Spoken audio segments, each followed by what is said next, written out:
Want beer? Sign here. That is what it says on signs going up in subway stations across Toronto, urging riders to sign an online petition if they're in favor of selling beer and wine in the subway.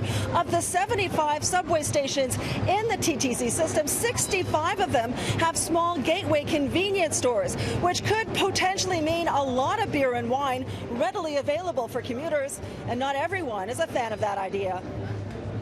It's both good and bad. Yeah, good for the business, bad for the all the customers. It's a subway, it's not a restaurant or a bar. Why? The campaign was launched by a group called Choice and Fairness, created by a number of associations in partnership with the Ontario government, including Free Our Beer, Free My Booze, the Retail Council of Canada, and convenience stores. All these groups want to make it easier to buy beer, wine, and cider by expanding sales, and want the subway convenience stores to be part of that expansion. I have no objection to that. Why not? Well, people are going to buy it anyways. They may as well be able to buy it wherever they wish to buy it. Right. You know, as long as they don't drink it on the subway after buying it.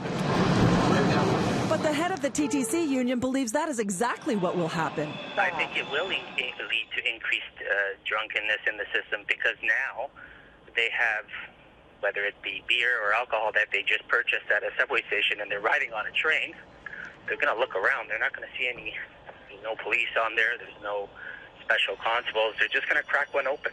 That's going to be the new. It's going to be the new thing, and our employees have enough stress to deal with. I think it is a terrible idea. Carlos Santos says the move would be socially irresponsible and adds that he thinks it's part of a campaign by the Ford government to eliminate good-paying jobs at the LCBO and beer stores. But the Ministry of Finance makes no apology for the proposal, saying in a statement, the government is moving forward to fulfill its commitment to increase choice, convenience and fairness for alcohol consumers by expanding sales to nearly 300 new retail outlets. You know, this is a bridge we have to cross when we come to it. The laws of the land are still that, alcohol is not sold in the corner store, and until that changes, we really don't have a position. Stuart Green from the TTC says their contract with the 65 gateway stores has certain conditions that would allow them to veto some items for sale. But there are restricted products such as cigarettes already sold at the subway kiosks, so the TTC wouldn't necessarily be against the sale of alcohol. We haven't seen an increase in people smoking on the system. And of course the laws of the land would apply to people consuming alcohol in public. We've got bylaws prohibiting consumption of alcohol in public. All of those things would still apply. So, yes. Regardless of where you purchase alcohol or tobacco for that matter, there are rules around consumption in public and on the TTC. Now, it's not clear how many people have signed the petition on the Choice and Fairness website or what sort of influence that would have on decision-making. In June, the provincial government passed legislation that would pave the way to expand beer and wine sales into corner stores as well.